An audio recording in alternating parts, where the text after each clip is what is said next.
welcome to TTAC. I'll do the roll call by community. From Amherst, I see Natasha Kipford. If anybody from the community is not there, just let me know. Brookline, we have Tad Putney. Hollis is not present. Hudson is not present. Litchfield is not present. I'm here, Greg. Who's here? Present. Greg, Brian Groth is here. He's here. Okay, he sneaked in. Lineborough, we have Mark Chamberlain. Mason is not present. Merrimack, we have Don Tamala. Milford is not present. Mount Vernon, not present. Nashua, we have Julie Chismis, Peter Cahalmi, Dan Hudson. And from NTS, John Savage. Pelham is not present. Wilton, we have Paul Branscombe. New Hampshire DES, Tim White. Federal Highway, Lee Levine. I didn't see anybody from New Hampshire DOT yet. And from NRPC, we have myself, Matt Wakins, Derek Stahl, Mason Twombly, Sean Goldman, Jay McCara. And the number of visitors. I just got on from DOT. Okay. Linda from DOT. Very good. Ed Weber, Nashua. Okay. Did you get that? I don't know if I'm up. Okay, I've got you. Okay, thank you. Okay, so we can get started with the approval of the minutes of July 8th. And if there were any errors or omissions, people not missing from the attendance list, let us know. Otherwise, we will move ahead with approval of them. I'm hearing no discussion, so is there anybody who would object to the minutes being approved or must abstain? Let me know. Otherwise, I will declare them to be approved. So we can move on to our discussion of the FY 2023, the 2020-32 10-year plan project submissions. This is really the most exciting time of our 2-year biennial period when we're able to spend $6.175 in federal money on local project priorities. So we have, I'm counting, 6 project submissions in. We have a little bit of a carryover from the last round of $294,000 federal to apply to the Kinsley Street sidewalk project. And everything else is new. So we're going to have our municipal representatives talk about their projects to whatever degree they would like to make a presentation. And we'll just take it alphabetically. So I'll turn it over to Tad Putney in Brookline, where we have 2 project submissions. Thank you, Greg. I'll keep this informal by way of presentation. I don't have anything formal, but just wanted to touch base on the 2 different intersection projects that we had submitted.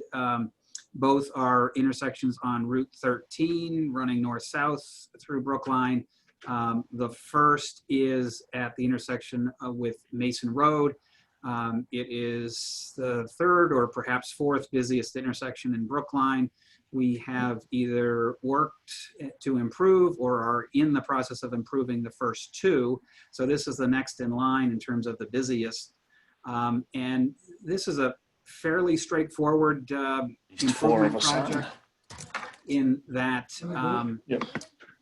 the road, Mason Road, that intersects Route 13 comes in very low. So we're just looking to raise Mason Road's approach to the Route 13 intersection to increase the line of sight in both directions, as well as making it easier for motorists who are turning off of Route 13 onto Mason Road.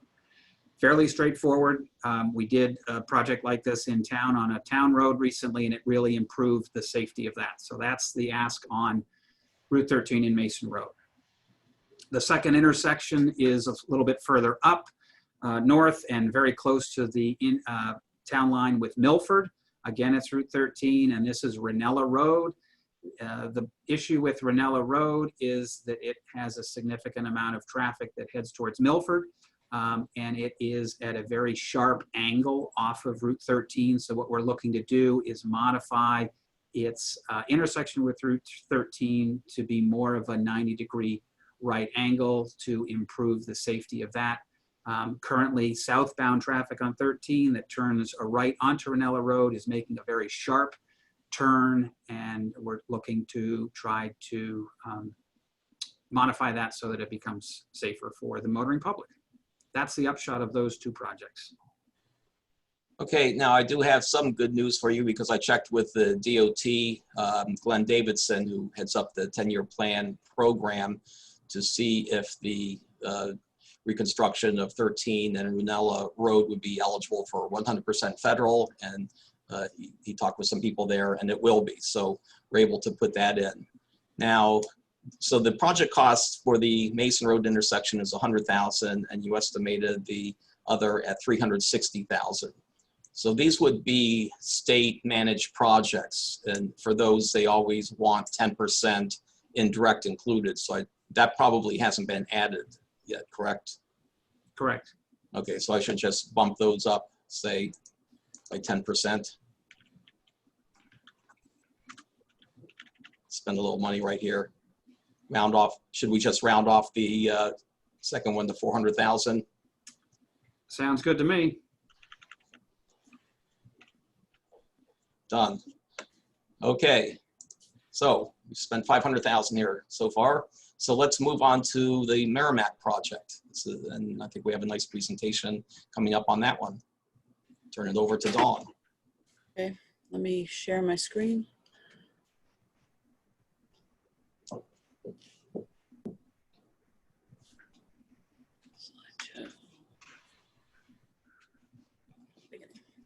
Can everybody see that? Yes. Did the screen share? Okay. So our project is the recreation trail over the Souhegan River, and it's also known as bridge number 112 over 115. And it's a pedestrian bridge, and this is the bridge itself, and it spans over the Souhegan River, which is down below. So it falls under two different types of projects, and it's the asset management and also the bicycle and pedestrian improvements. So in addition to the bridge itself, we'd also like to improve one of the trails leading down to the bridge. This is the bridge itself. It's 6 feet wide and 134 feet long. And it's part of the Merrimack's recreational trail system. It's ranked number 2 in our trail system. It spans over the Souhegan River, and it's above the floodplain. And it's located just east of the F.E. Everett Merrill's Marauder Bridge.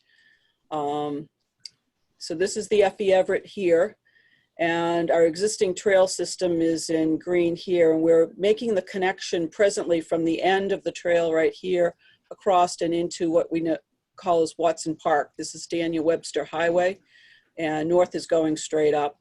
This is the Merrimack High School, and then the other schools, the elementary and middle school are up here just off the picture. So our trail system is in red, and that's existing today. You can see the vast trail system here. The Merrill's Marauder Bridge is down in here, and we'd also like this connection in here. It's steep, and we would like to be able to better that and put a kiosk at the entrance on West Chamberlain Road. You can see all the residences that are down in this area, and there's a lot more down to the south. It doesn't show on the picture here. But when they red listed the bridge, actually it was last September, we found out about it in April, we ended up having to close that. This bridge is used a lot by the pedestrians coming across because it not only ties the school, but it also ties this whole downtown area over in this section of Daniel Webster Highway. This is looking on from the south side and looking onto the north side, and this is that whole trail system is all up in this area here. You see the F.E. Everett's over my head, and the bridge itself is on the east side of the F.E. Everett I'm leaning over the fence, so you can see the trails actually in through here, and there's exactly the same trail over on the other side.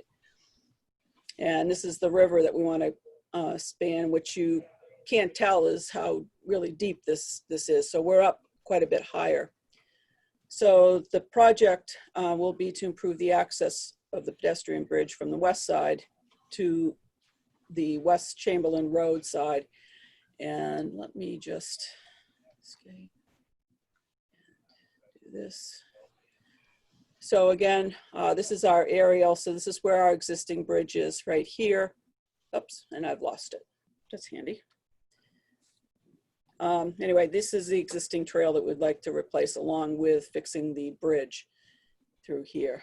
Let's escape out of that. Back. From the current slide.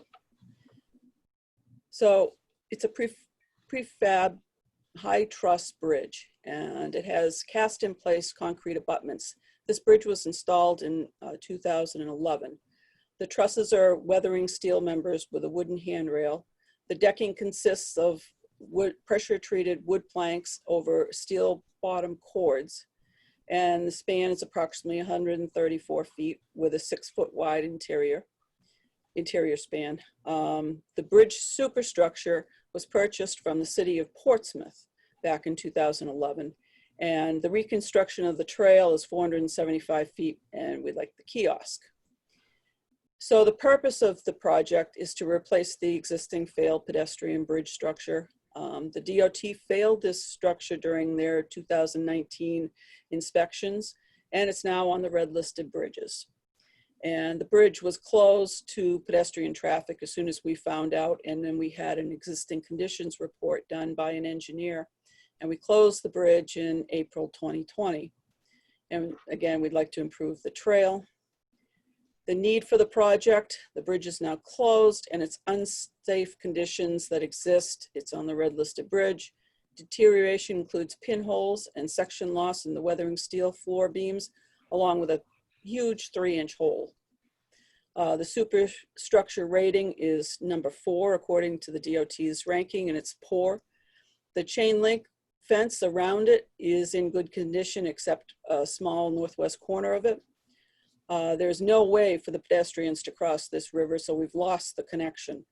And a majority of the pedestrians, as you saw in the previous, will live southerly of this, and they use it a lot. Every time I go out there, there's been people out there, you know, crossing back and forth. It makes connections to the schools in the downtown commercial area, as well as businesses and the professional. And we will finish our trail to the Watson Park, hopefully soon. And that was actually a TAP grant a number of years ago. And we want to improve the section of the trail entrance. And again, this was the same map showing how much of a trail system we have and all the residences to the south. These are some pictures of the failing. This is a section of where they join together. Here's one of the holes. This is the deterioration of the steel. More holes in through there. There's another, some of them are circled in through there.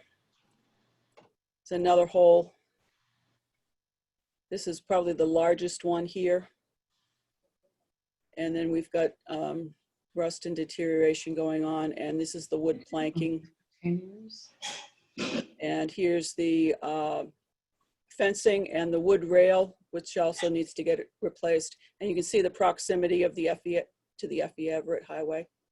So the scope of the project would be to remove the entire superstructure and to replace it with a new superstructure. We're using the same concrete abutments because they were just built and there's no, they're in really good condition. Originally, it was dropped in place from the Merrill's Marauder Bridge, so it was actually dropped in place from the FE Everett, and it can be done the same, taken out and put in the same way. Additional information, the single span truss bridge, it's an important connection. Our connection point for residents and commercial businesses, they use the bridge as part of their daily routines, and the was purchased from Portsmouth, and it already has a completed engineering existing conditions assessment report. And we also have design plans. This is part of it. Didn't come out real well. Here are some more of the plans. So we have the plans that we're going to follow to be able to replace it. Public involvement, originally there was overseen by only a small group of residents. As of April, it was put out into social media accounts, onto the town website, and you should have heard the people up in arms, believe me. And there will now become the responsibility between the town council and the town center committee. And future involvement will involve the town council meetings, public hearing. The town center committee will be discussing it at their next meeting, which will be next week, I believe. And it's part of the town center pedestrian and trail master plan. It's number 2 on their list. Let's see if I can do this without losing it all again. Whoops, go back, escape, and hit that. So if we go down, this is our whole trail map that these town center committee had done back in 2009, and describing all the different areas that they wanted. And that's what we've been working on with our TAP grants, trying to fulfill all of these, and some of them have been done. So you'll see down here, the Merrill's Murata Bridge. This was number 2 on their access, and it provides a lot of connections down in this area to the neighborhoods. And they rank this as number 2 on their overall plan.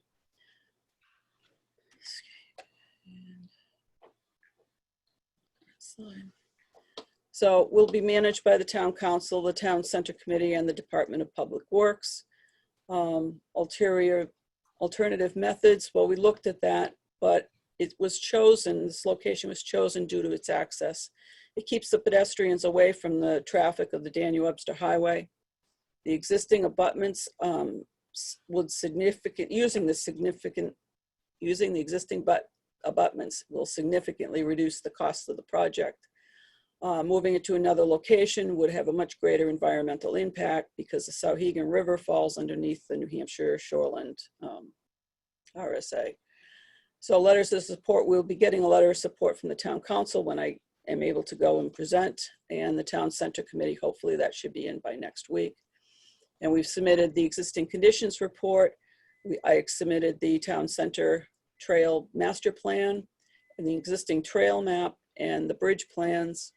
And the selection criteria are safety, mobility, network significance, state of repair, natural hazard resiliency, equity, environmental justice, and accessibility, the economic development, and the support, which we believe we fit fairly highly in all of those conditions. So I have any questions, I can take them. Don, this is Jay. I think this is a really great project. But just to note, 6 feet is narrow for multi-use. Was there any thought or consideration given to looking at a wider bridge? Not at this point. We certainly can, but of course, the wider you go, the more expensive it becomes.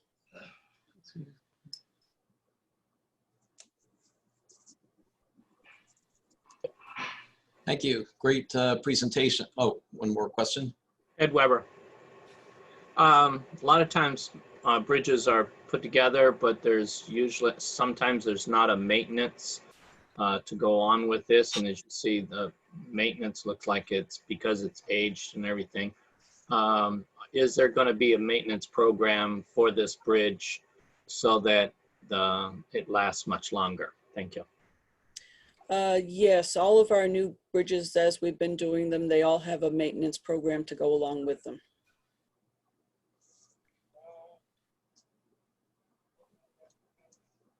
This is Julie, a resident of Merrimack, so definitely supportive of this, but also just want to add that, boy, when we worked out of the office in Merrimack, we would use that bridge quite often at lunch to go for a hike. So it's definitely a really important connection to that trail. So thank you for submitting. Thank you. And I'm showing a project cost of $900,000 on this, which would be $720,000 federal, $180,000 local. Is that correct? Yes. Okay. Well, thank you very much for that excellent presentation. Thank you. And we'll move on to Nashua, where we have two projects. The first is on Bridge and Canal Streets. I'll turn that over to Pete. Thanks, Greg. I'm Pete Cahalmi, Deputy City Engineer in Nashua. Just a quick little summary of the project. Bridge and Canal Street in Nashua, it's actually the same street. It connects downtown Hudson to downtown Nashua. So if you go from Hudson, you cross the Twin Bridges and you veer to the right, that's Bridge Street. Once you cross over the old bridge, it becomes Canal Street. But that corridor is got heavy traffic, cars, trucks, pedestrians, bicycles. People work there, they live there, they travel through there, and we're just looking to make the corridor a lot more cohesive. We've got some traffic issues, we've got some drainage issues. The project is not a major project. It's not going to completely redo Bridge or Canal Streets. It's going to be a mill, an overlay with new sidewalks, new handicap ramps, some new drainage, reset, and some new curb as well. And we want to make as best use as possible of the space that we have, of the roadway that we have, the right-of-way that we have there. We want to try and get traffic through there as efficiently as possible. Cars, trucks, bicycles, pedestrians. We would like to put in as many bike lanes as we can fit, and take care of some of the more minor problems we have at intersections. The intersections are difficult to navigate. Let's see. The project starts at Railroad Square, which is almost up to Main Street, and it goes to where the what we call the Gateway project will be ending somewhere around D Street. And that whole Pete, I'm going to put up a map, okay? Sure. That whole section of Nashua where you come across the Twin Bridges and you get into the Bridge Street, East Hall Street area, that whole section of Nashua is being revitalized. So we're looking to add a more walkable neighborhood, a more bicycle-friendly neighborhood. We already have plans to do that on East Hall Street, and this is kind of a parallel street to East Hall Street. So this would be a nice addition to the residents who live in the new Renaissance complex right over the border. They'll be able to walk and bicycle downtown. This is Julie. I just want to add a few. Pete captured this really well, but as he said, we have the existing project that is currently under design for the Bridge Street, East Hollis Street intersection. There are plans underway between Hudson and Nashua to rehab the two bridges. We have, so the existing project here, we have a second 10-year plan project that has yet to go to preliminary design that will complete improvements from Main Street to our intersection improvements. We also have, I just kind of want to give you an idea of how this all fits together. We also have the recently awarded CMAQ project to make improvements to the point of Railroad Square where this project would pick up. So we'll be making some intersection improvements, adding bike lanes and improving flow through here and along here. And then finally, we have our TAP project that we are hoping to get our request for proposals out this month that will improve sidewalks, add bike lanes, and improve flow along Locke Street and Whitney Street. So it really, as Pete said, is completing a lot of this whole system of improvements, making the whole area more walkable and bikeable. Thank you. Thanks, Julie. That's really all I have. If I'll be happy to answer any questions anybody might have. This is Jay just jumping in. I mean, without question, this corridor is in need of pretty serious improvements. certainly true for anybody who's walked along there. But just going back to a point that Julie made, for the project at the junction of Bridge and East Hollis, there was a pretty robust public outreach process. I just wonder if you anticipate a similar process for this corridor. I do. And actually I missed a project in my summary. The other one that we have a public meeting scheduled on September 22nd, save the date, for our Heritage Rail Trail East project that That's right. will Yeah. continue the Heritage Rail Trail West from Main Street over to Denton Street. And that's going to get us pretty close to the future rail station at Crown Street. So yeah, I do anticipate, a robust, just any of these projects. Anytime we go out, we have some really active residents in this neighborhood. And we have one gentleman that comes to every public meeting, and he really helps us get the word out, which has been great. So yeah, I do expect another robust process for this.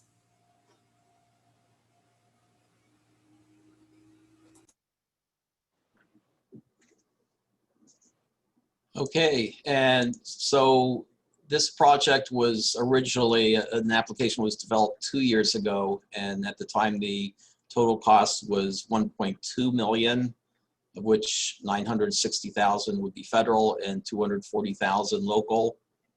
So is that cost estimate still what you're looking at? No, I think that's been pushed up to 1.7, Greg. Okay.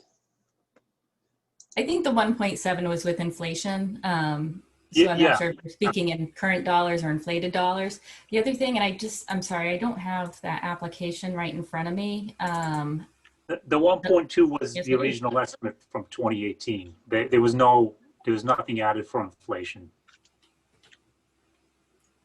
So yeah, when we submitted it, we had 200 for engineering and a million for construction in current dollars at the time it was submitted.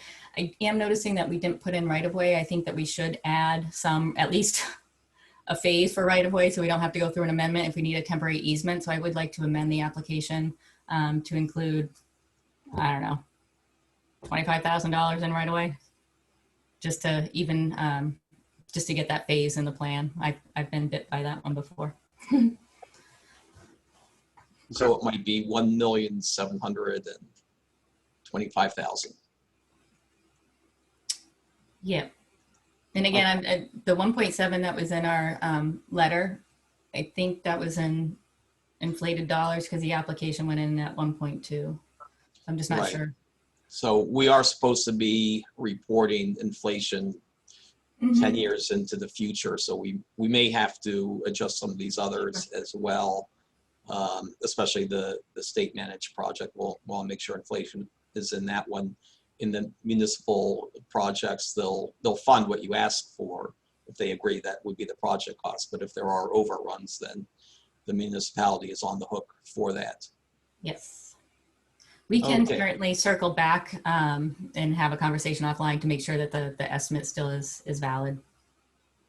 Right, sure. I'm just developing preliminary numbers at this point. We have a ways to go before we have to worry about finalizing, but we're doing this because as of right now, we're looking at surplus funds from our biennial allocation, which we could apply elsewhere. Okay, so moving on, then we have an application from Nashua Transit that Julie will talk about. Sure. So I've got a map up showing the locations of where we currently have shelters. The red are the shelters that we maintain as a city, and the blue are the shelters that are maintained by private entities, such as a hospital. And then we also have a couple of bus stops that we plow out. And so the intent of this project submission is to improve, upgrade, replace some of these shelters. Several of them are aging. We may want to also consider new shelter locations. Obviously, we're looking at 2032, 2031, whatever time frame. We may have a need for additional locations and additional shelters and new locations. We consistently hear about the need to improve our bus stops and our shelters from passengers whenever we do surveys or have our transit matters meetings. Included in the estimate for this project are some amenities, so not just the shelter structure, but also amenities such as lighting, trash receptacles. I believe Camille did put in for art. We are looking to maybe beautify, enhance, you know, just add to the general area of the neighborhood so it doesn't just look like an ugly old bus stop. Not all of them are attractive. So we want to, you know, improve security, improve conditions for our passengers, potentially relocate some. Again, I noticed that when we put in this estimate, there was no right-of-way. So I would ask that we please add $25,000 for right-of-way for this project. And that is in case we need to either purchase an easement. Well, actually it would be to purchase an easement. One of the struggles that we have with locating shelters is actually having either city-owned right-of-way to put them on or being able to buy an easement for them. So we do need to add some funds for that. Okay, so that would be 422,500 total project cost. Yes, please. Okay. And those are in today's dollars and we'll need appropriate inflation. Well, I was wondering about that. You know, I looked at the cost per shelter and I did some research about bus shelters elsewhere. It looked like inflation may have been built into that because they looked definitely on the more expensive end, not compared to MBTA, which are like 40,000 a shelter, but that's what you expect for down there. But I was looking at Cleveland, Detroit, and Cleveland was as low as 6,000 per shelter, and it looked like 10,000 per shelter, you know, was kind of the median. So I want to say we just put, and John Savage, if you're on and have the answer, please jump in. But I know that we just did one not too long ago, and I thought it was up around it was a larger shelter, and I did think it was up around the $20,000 range. Also, you know, we are looking at just other types of shelters. I can't say that we would buy all the same one. We are looking, you know, depending on the space and the number of boardings at a certain stop, we would adjust the shelter size accordingly. Yeah, so we put in 2 shelters for BAE, and that $20,000 range is accurate. The other challenge that we have is that we are further away from the shelter manufacturers than most of the rest of the country, and so the shelters actually have to get freighted here, and they come either mostly assembled or in separate components, and either way you end up spending a fair amount of money to either get them here or to assemble them when they get here. And then in addition, we had to rent a crane in order to put the shelters into place. So the whole process, it's not just the shelter, it's also the transportation costs and then the installation costs. okay, so we'll tabulate this for now and look at what we have to inflate later. So that leaves one project remaining in Wilton, which is also a pedestrian bridge, and I believe John Goman will bring us up to date on that. Hey, thank you, Greg. Yes, I will be filling in for Wilton and explaining this project that has been proposed. Just to give everybody a brief background of the project, it is a component of Wilton's ongoing Riverwalk project, which started a few years ago, I believe in 2016, with the purpose of creating a continuous scenic downtown path. And I'll start sharing my screen so you guys can get an idea of reference of where it is. Okay, so what you're seeing right now is basically the town line between Wilton and Milford. And the Riverwalk project is basically going to be a Riverwalk project along Route 31 here, which is also Main Street. And so since its inception, there's been a number of planning activities and implementations that have been going on. The town's conducted a design charrette. They did a Riverwalk and bridge study. The economic development team has done a number of different initiatives to try and incorporate a few different activities, functions, areas of interest, that sort of thing. And eventually they've hired a team of architects, landscape architects, civil engineers to kind of put together this Riverwalk project. Most recently, they just secured a ARP grant to improve ADA compliance and a walkway along the northern end of this cross section, or this image you see here. And then additionally, they've also secured an easement access in this area. I'll zoom in on that area with the parcel owner up here. And really the next part of this project is to propose this pedestrian bridge you see here on the west. The purpose for doing so has been identified because of such a problematic area down here. This is Burns Hill Road and Island Street. And about a quarter mile up Burns Hill Road is the Wilton Lineborough Cooperative Middle and High School. So it gets a lot of foot traffic, not only from people in the downtown area, people that are visiting, maybe going to restaurants and stuff like that, but also on a daily basis, students. So what this bridge would do would essentially create an alternative route for students, for pedestrians to use instead of this somewhat narrow Route 101 bridge that crosses over the Stony Brook. Right now it is a single lane, and the proposal would be for obviously a full pedestrian bridge with connectivity all the way downtown and further southeast.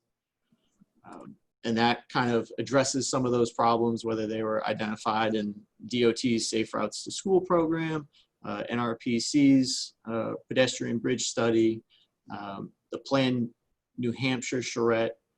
And that's kind of the purpose of this project that has been submitted. So there's been some progress over the last 5 years or so, and this would be a major component to really complete that pedestrian loop in downtown Wilton. So that's what I got. Okay, so John, the total project estimated cost is $500,000. That would be $400,000 federal, $100,000 local. This project includes putting in the abutment. I believe that was a $200,000 price tag. The Merrimack project did not have an abutment needed. So essentially the project cost of the bridge itself without abutment would be $300,000 versus $900,000. So I'm just wondering, is that commensurate in your opinion with the scope of the two projects? Greg, I don't know that I can speak to that at this moment. Yeah. I didn't expect you to really. Yeah. But it's something we need to look at. Yeah. And that's definitely something that we can do. Unfortunately, the person that's been kind of heading this up wasn't available to present this, and they were the ones that kind of had the numbers, but I can definitely follow up with you. Yeah, it'd be something to look at because we do have that as a comparative project now. So it's, I'm sure the Merrimack numbers are pretty solid there. Okay, so let me share my screen here and we'll look at what is, if I can find it here. Okay, so you should be seeing the all the projects with the preliminary cost estimates. Actually, let me go to Natasha Kipfer in Amherst because there was a possibility of one more project coming. I don't know, Natasha, if you want to speak to that at all. Probably not at this time, just because I'm waiting to hear back from some other entities. If Okay. That's all right. Thank you.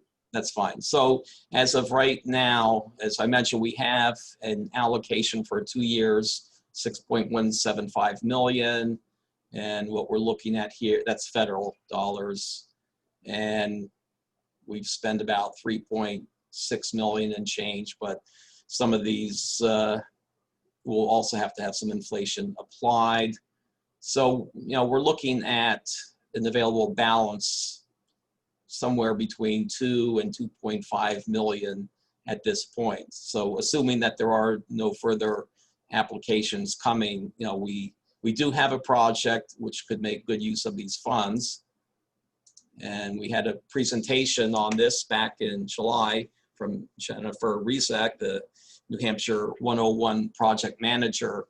And she presented the different project segments and the estimated costs.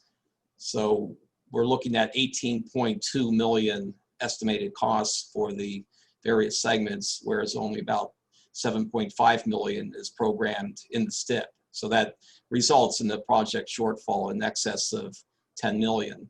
So we've had internal discussions here, and it's our thinking that if there was an available balance after all the local submissions, we could apply it to the 101 project for any of the segments in our region.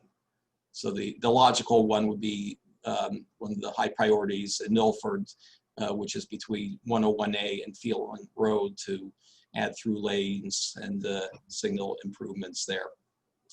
But certainly that's up for discussion, and entertain any thoughts on that. All right, this is Julie. Does that fit in with the time frame of when DOT plans on doing the improvements? Because I mean, we're programming out, you know, beyond 2030, right? Right. They've got definite programming of the overall, but they haven't fully funded the individual segments. So obviously they're going to have to be doing reordering. So yes, they might go ahead and do the Milford segment first, but they've identified the passing lanes as the next priority. So yeah, Greg, probably would go into that any that section surplus. that section in Milford of 101 from Phelan that just had another fatality 2 weeks ago. So if we had a surplus, you know, it would just be added onto the total project. You know, it would increase the 7.5 million by whatever amount. And it's a bookkeeping entry, but we want to be able to make sure that the priorities there are able to be funded in the long term. So we'll just see what we have at the end.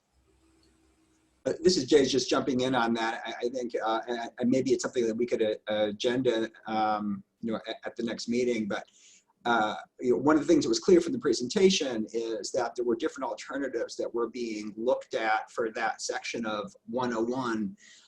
You know, are we going to, you know, are we going to have the bypass lanes or not, and how many? And there seems to be a lot of concern around what the final outcome would be or design would be there. So I just wonder if, rather than just adding these dollars to the project total, if we could be a little bit more targeted in our approach and have a better understanding as to how those dollars might be used. And I have communicated with the project manager. She was away for these 2 days, so unable to have any real discussion on that. But I'm sure that DOT would like to have any of our allocated funds added to the project, as there is definitely a need for additional monies there. Okay, so I'm going to turn it over to Matt, and he'll talk a little bit about the prioritization process now that we'll be moving ahead. Yeah, well, thanks, Greg. So I think the committee will recall that you know, over a series of previous meetings, we've discussed that the the criteria by which these projects would be evaluated, that criteria has been updated since the previous 10-year project round. You're also going to recall that we developed project weightings with the assistance of this committee. So we've done all that, and then as far as the scoring process, the NRPC staff is going to develop data sheets and project narratives for each of these projects, and then those that information will inform our scoring process. And we will go ahead and score these and come up with some semblance of a project rankings. And then the thought is that at next month's TTAC meeting, we'll come back with those scores, and we'll see how you all feel about where those projects kind of fall out there. I want to say I reserve the right to to reach out to all the folks that submitted project proposals, in case we need some further information. That's really what I have to say about that. And I'm happy to entertain any questions regarding that brief summary.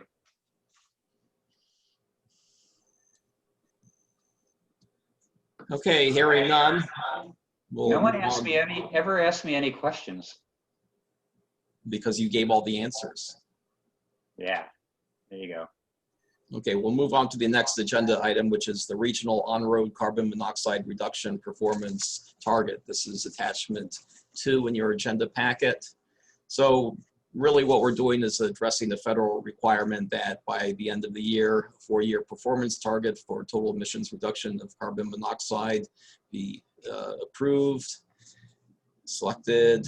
And so essentially the way that the regulations read is that the CMAQ projects that are in the current 4-year performance period contribute to CO emissions reductions. And other capacity projects which may have an impact on emissions are not counted in that.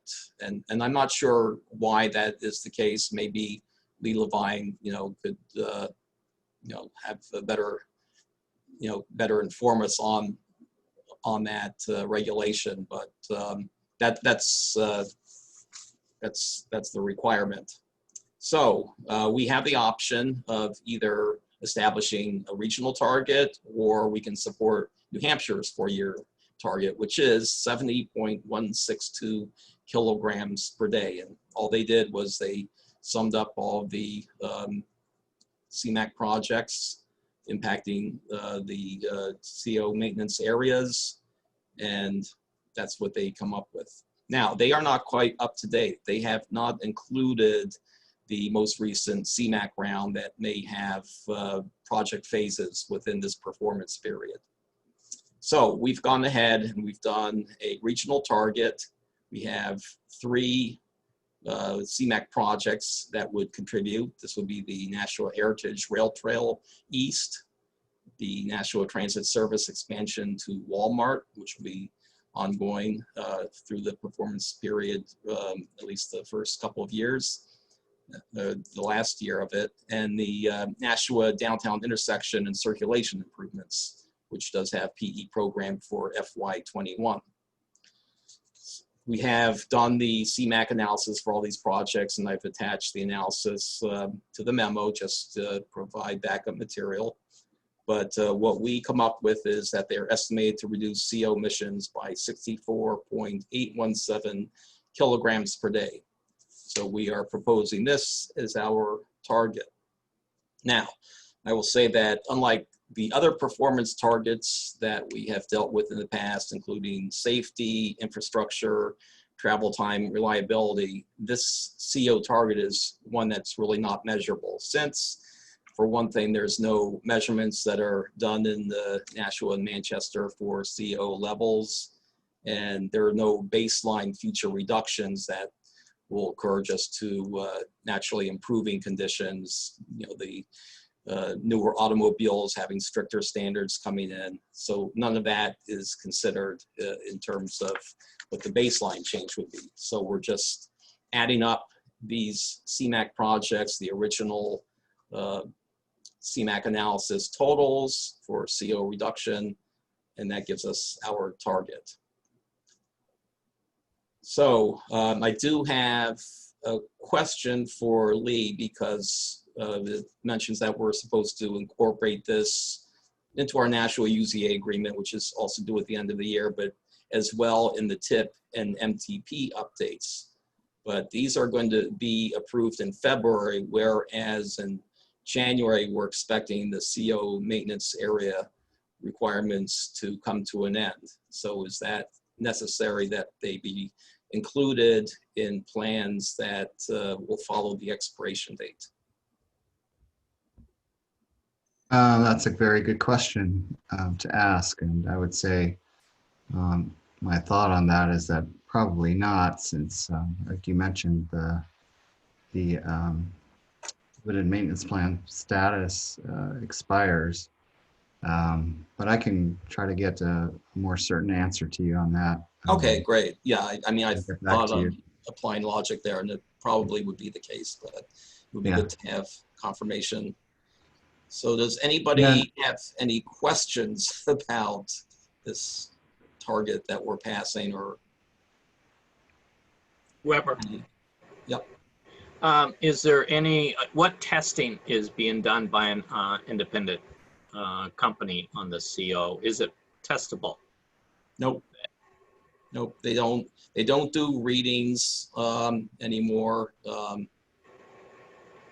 don't know, Tim, I guess Tim White could really talk about, you know, when testing was suspended and for what reasons. Greg, I think the testing has been suspended for quite some time, certainly before my time with DES, but I can look into that a little bit more and try and get back to you with some of the history behind it. Yeah, it was quite a while ago. The years slips my mind, but I mean, even when I left NRPC back in 1999, the CO was no longer a major concern at all. It was really ozone at that time, and yeah, it's not a testable performance target. So, you know, I don't know what to say in its defense. I can't. It's just something that we have to do. So I would entertain a motion to adopt this regional target. This is Julie, so moved. And a second.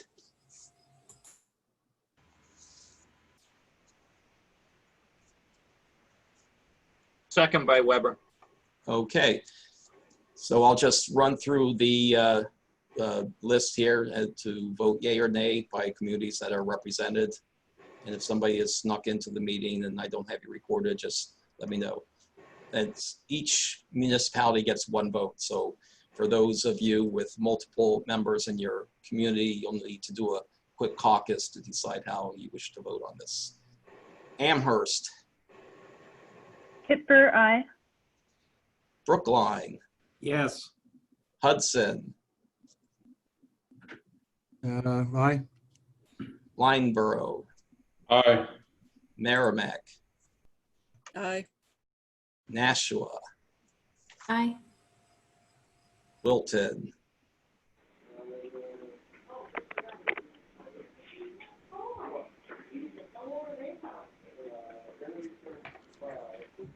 Could be an abstention there. NTS. Aye. DOT. Aye. DES. Yes. NRPC. I think we vote yes. Okay, it passes.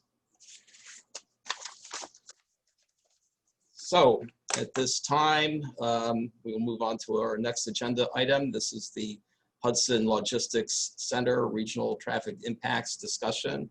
So I will turn it over to Jay McCara, who will facilitate that discussion and provide the ground rules for public participation. So just briefly, I think most people are familiar with this project. I think at this point, this has been declared to be a project of regional impact by the planning board in Hudson. Clearly, it's one of the largest projects we have seen, if not the largest project we've seen in this region.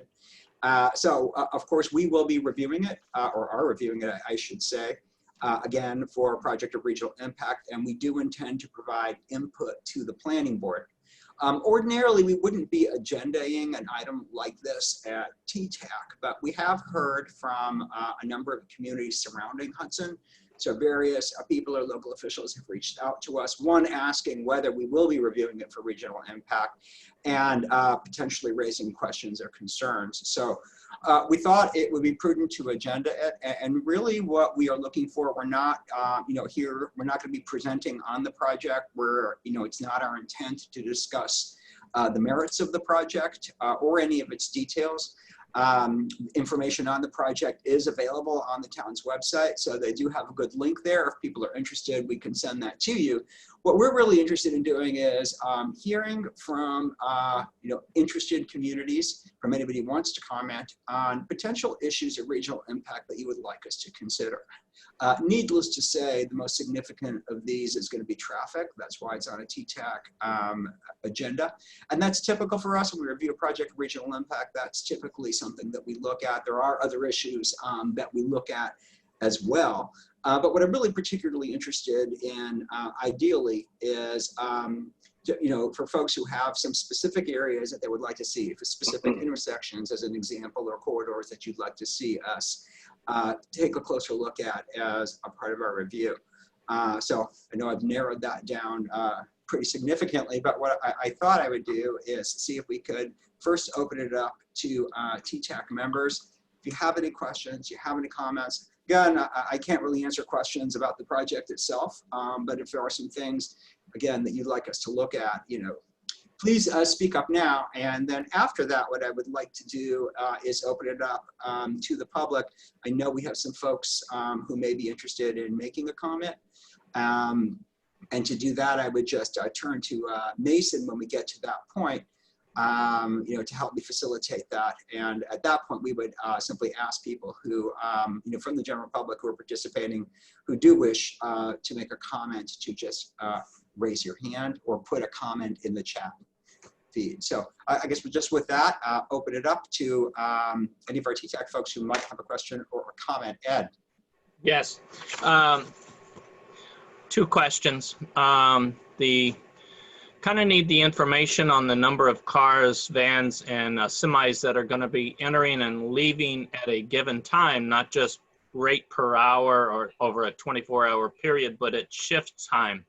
So that the second question adds to needing to have a map of the area with the number of cars, vans, and semis on the road during shift time. Kind of see like a queuing when we're at a planning board meeting and we have a drive-in restaurant. We want to see the cars on the queuing to make sure that there's sufficient area for those cars to be and not interfere with the roadway.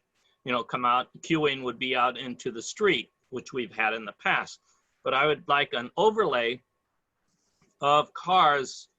I don't know how many cars, maybe that's already on their website, but the number of cars, vans, and semis, and the times that they're going to be entering this area, and so that we can have that put on an overlay of the roads that are in the area, especially Lowell and the exit 2 road that comes into Lowell, because that's the one that's going to impact Nashua, is the Route 3 and those roads. Do you understand what I'm requesting? Yes. Okay. Yes. That was all I needed. Thank you. Thank you. I'm going to jump in. This is Julie. To tack onto that, I was just quickly scanning the traffic impact study, and it mentioned sync road. Is it possible to get their sync road run so we could actually see a simulation of the traffic during peak? I think that might help answer Ed's questions, or at least give us that visual to see how the queues respond. That's a good point.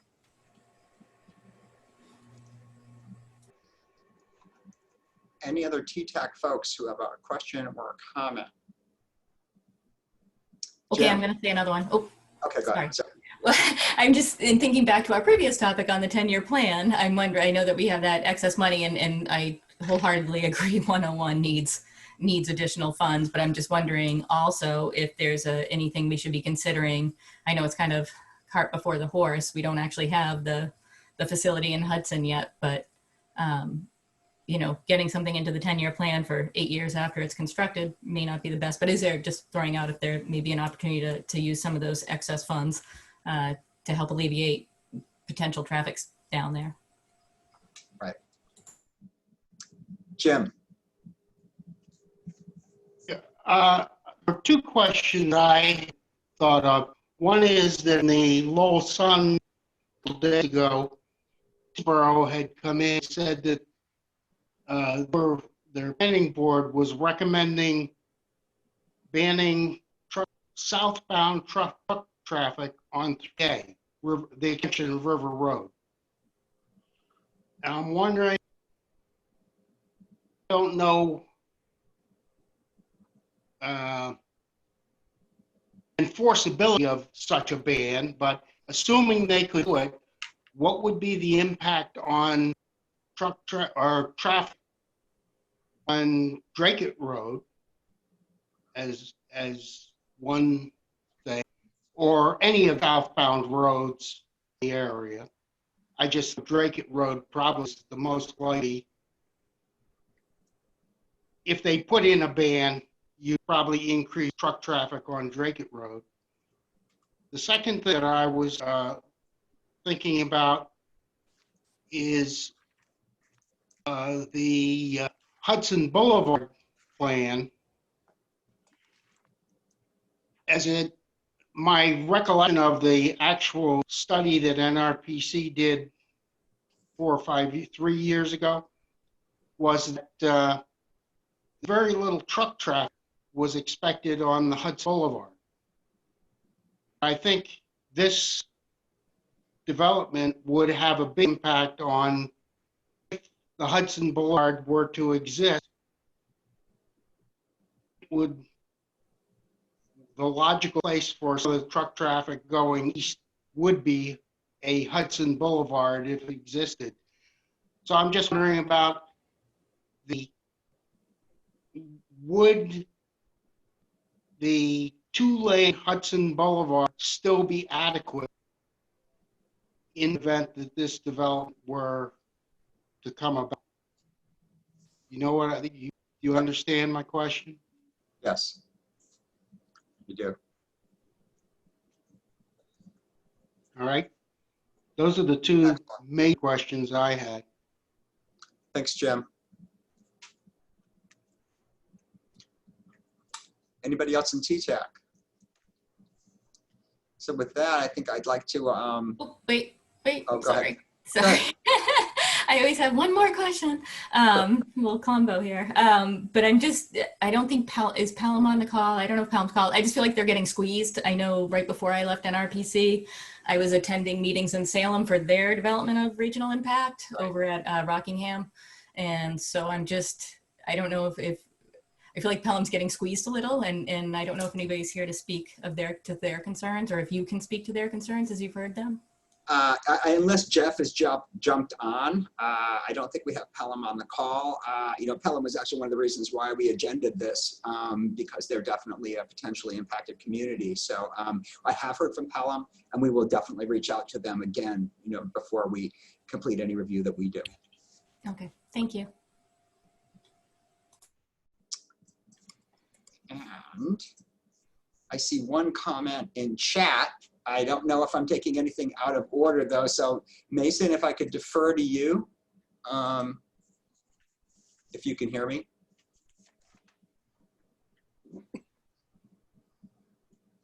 Mason cannot hear me. So I guess I am going solo. I see, pardon me, I have to move my glasses. So I do have a comment.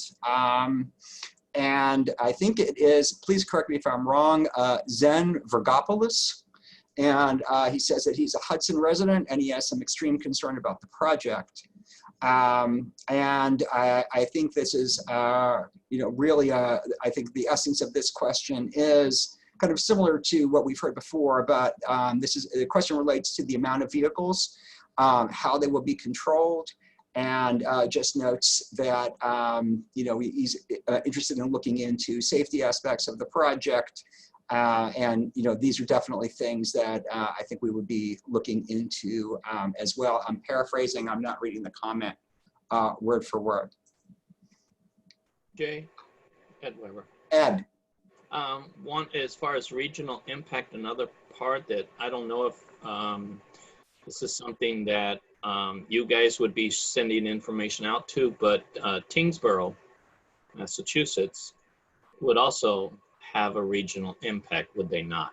And should they send out information that it would be part of them? Just a question. I really, that's a decision for Hudson to make as to whether they're sharing their information. We received a notice of regional impact, so we're responding to that. Brian may be able to speak to Tingsboro.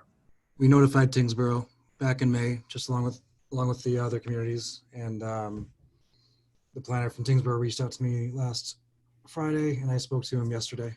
So they're up to date. Thank you, Brian. Thank you. And moving down,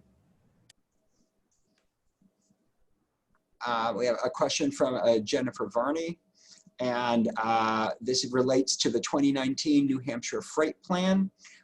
It notes that there are two high priorities, or Exit 2 and Lowell Road, and the question is, how can these roads handle more traffic? And absolutely, those are obviously key areas, Lowell Road and Exit 2, that we will most certainly be looking at as a part of our review.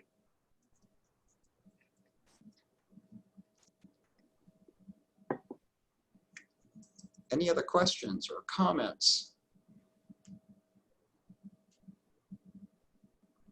All right, if not, we're moving on, but I really do appreciate everybody from Hudson and everybody else who's interested in this project for participating, for listening in.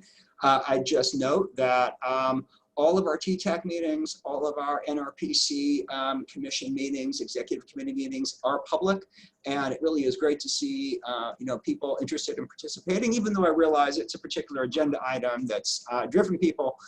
Some of this can be dry, but there are issues that we talk about. There are things that we discuss that really do matter. I think, as you heard earlier, about projects that are coming in for the 10-year plan.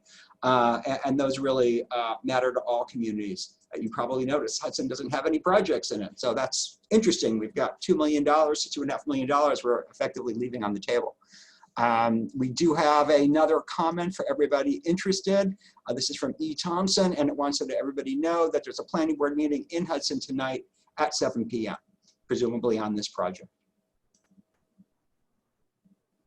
So thank you for the comment, and I guess we will move on from here.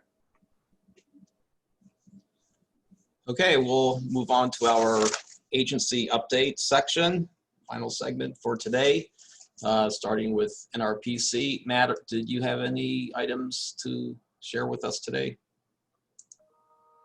Yeah, Greg, well, the only thing I had was that, there are some minor revisions to the current transportation improvement program. All of our communities that were impacted were notified.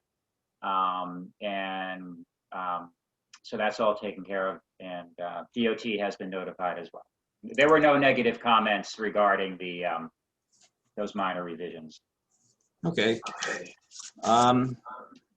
Included in your packet is attachment 3. We like to keep track of how traffic recovery is doing during this COVID period. And so we track the turnpike system totals statewide. We seem to have hit something of a plateau here the last 3 weeks of August. So we're basically down about 17% year to year. And while this is a substantial comeback from where we were at back in April, you see that we're kind of plateauing. We dropped down to the 20% range, then 18%. So we're at 17%. We'll continue to track it and see how we're going. But we definitely are not in the stage of rapid recovery further. And on some of our permanent count stations, we are now current through July. Within the next week or so, we should have the August numbers coming in. What I'm seeing here mainly is that there's a divergence between the Saturday traffic and the weekday traffic. So the Saturday traffic has recovered much more, which is to say that people seem to be resuming their non-work activities more or less, but a number of people are still commuting from home, just telecommuting or not coming in, or they're not employed anymore. So we're not driving to meetings like this. Well, that's it. The business travel is down, the commuting travel is down. So there are benefits to that, of course. At the same time, it creates obstacles for us in the planning profession with some projects we'd like to move ahead with and feel need to be studied. And we do think eventually traffic should come back more or less to normal levels, but we can't proceed until these things actually happen. Okay, so we'll move on to. Greg, can I ask a quick question on I see that we've got the total autos and total trucks, and I'm wondering if they have gone down equivalent, equally. So is total truck traffic down about 17%? No, I'm wondering. No, the trucks, I think the trucks never went down as much, but we don't get the year to year by class. It's not something they report there, but that was my sense in looking at the data, that they just never declined as much. Can I throw a comment in, Ed Weber? Sure. One benefit from the less amount of traffic, my auto insurance went down. Oh, yeah. Yeah, I did get a rebate too, actually. Yep. I got some money back. Not that much. I'm sure they get it back in the next year, though, right, when they raise the rates again. Okay, any municipal updates? NHDOT, any updates from you? Well, this is the end of the federal fiscal year 2020. So our Finance Bureau is closing this Friday. So all estimates will be processed. Everything will be obligated for 2020. And then starting October, we'll start federal fiscal year 2021. New Hampshire received $19 million for redistribution this year. And that's about all. Okay, Happy New Year. Yeah. You can bring the pizza Thank next you. month. New Hampshire DES.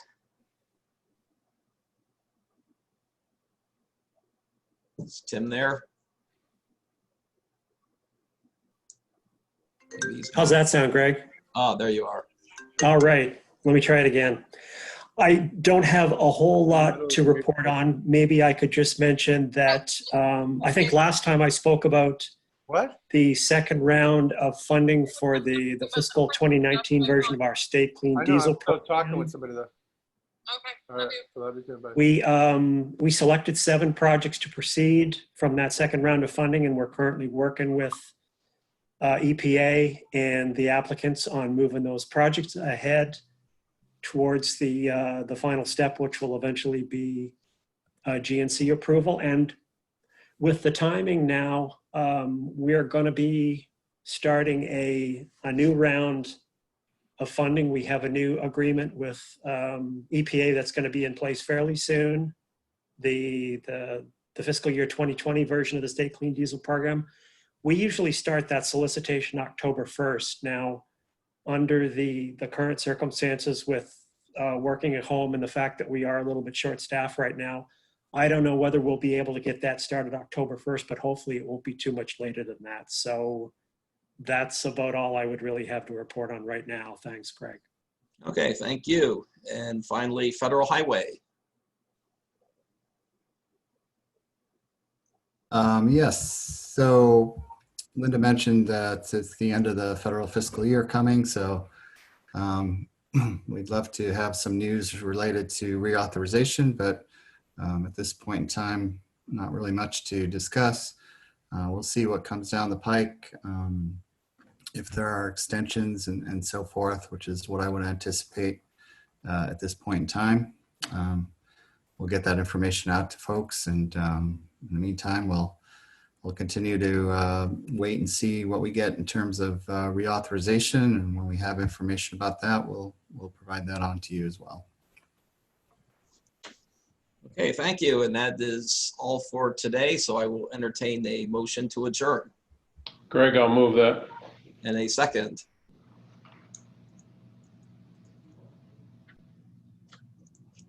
Second by Weber. There you go. Okay, any objections to adjourning? And I declare us adjourned. Thank you all.